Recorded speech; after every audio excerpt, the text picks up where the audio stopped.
Hi everyone, today I am telling you about the reading strategy. It's called question-answer relationships.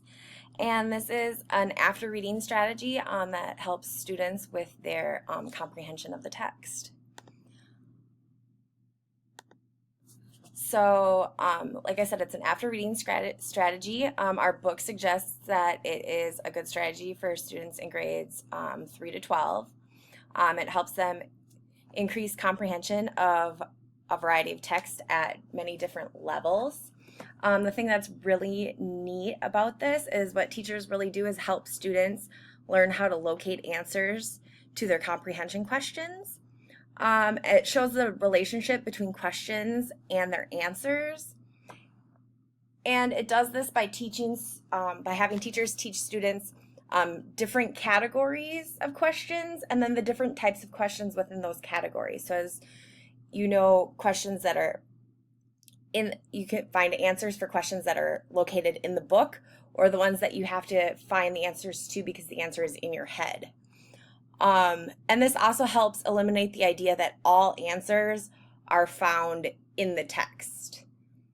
Because as we all know, our prior knowledge and our background knowledge really come into play when we're reading a text and really help inform our comprehension of what the author is trying to tell us. And so what you would begin by doing is teaching students the 4 types of questions. So the first question is the right there questions, and these are the ones where the answer is found word for word right there in the text. So for example, here's a little story here that I got from a handout presentation from the Kentucky Department of Education. And so here's the little reading passage, and it wants to know, why was the carpenter called Mr. Cherry? Well, if you kind of read in here, I don't know how this really happened, yet the fact remains that one day this piece of wood found itself in the shop of an old carpenter. His real name was Mr. Antonio, but everyone called him Mr. Cherry, for the tip of his nose was so round and red and shiny that it looked like a ripe cherry. So you can find the answer right there in the book, and you can go ahead and, as you're reading with students, have them go ahead, underline or highlight the answer because it's located right there. The next type of question is another in the book question, and this is the think and search. So this is one I sometimes find some of my students have trouble with, where the answer for to their question isn't word for word right there in the passage. It's the same thing when I have them do research online and they type into the Google box their question and then get mad that the website that pops up doesn't have the answer to their question. They have to think and search through the text to find it. So here we have the same piece of text, and our think and search question is, describe the piece of wood found in the carpenter's shop.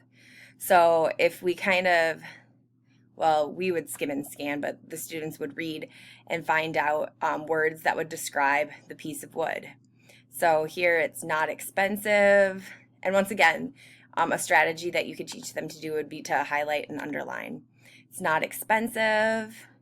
It's a common block of firewood.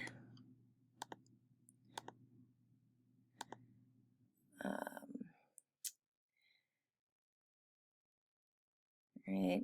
It's thick and solid. Down here, it has bark. Right, so these are all things that the students would need to answer this question. Our next 2 questions come in the other category, and these are the ones where it's in their head. So the reader needs to access their prior knowledge, either of the text or their background knowledge, just the things that they know, to kind of create an answer. So this is a great question category for students that need to work on making inferences, because they really need to access things that they already know, either about the text or about situations related to what's going on in the text, to formulate their answer.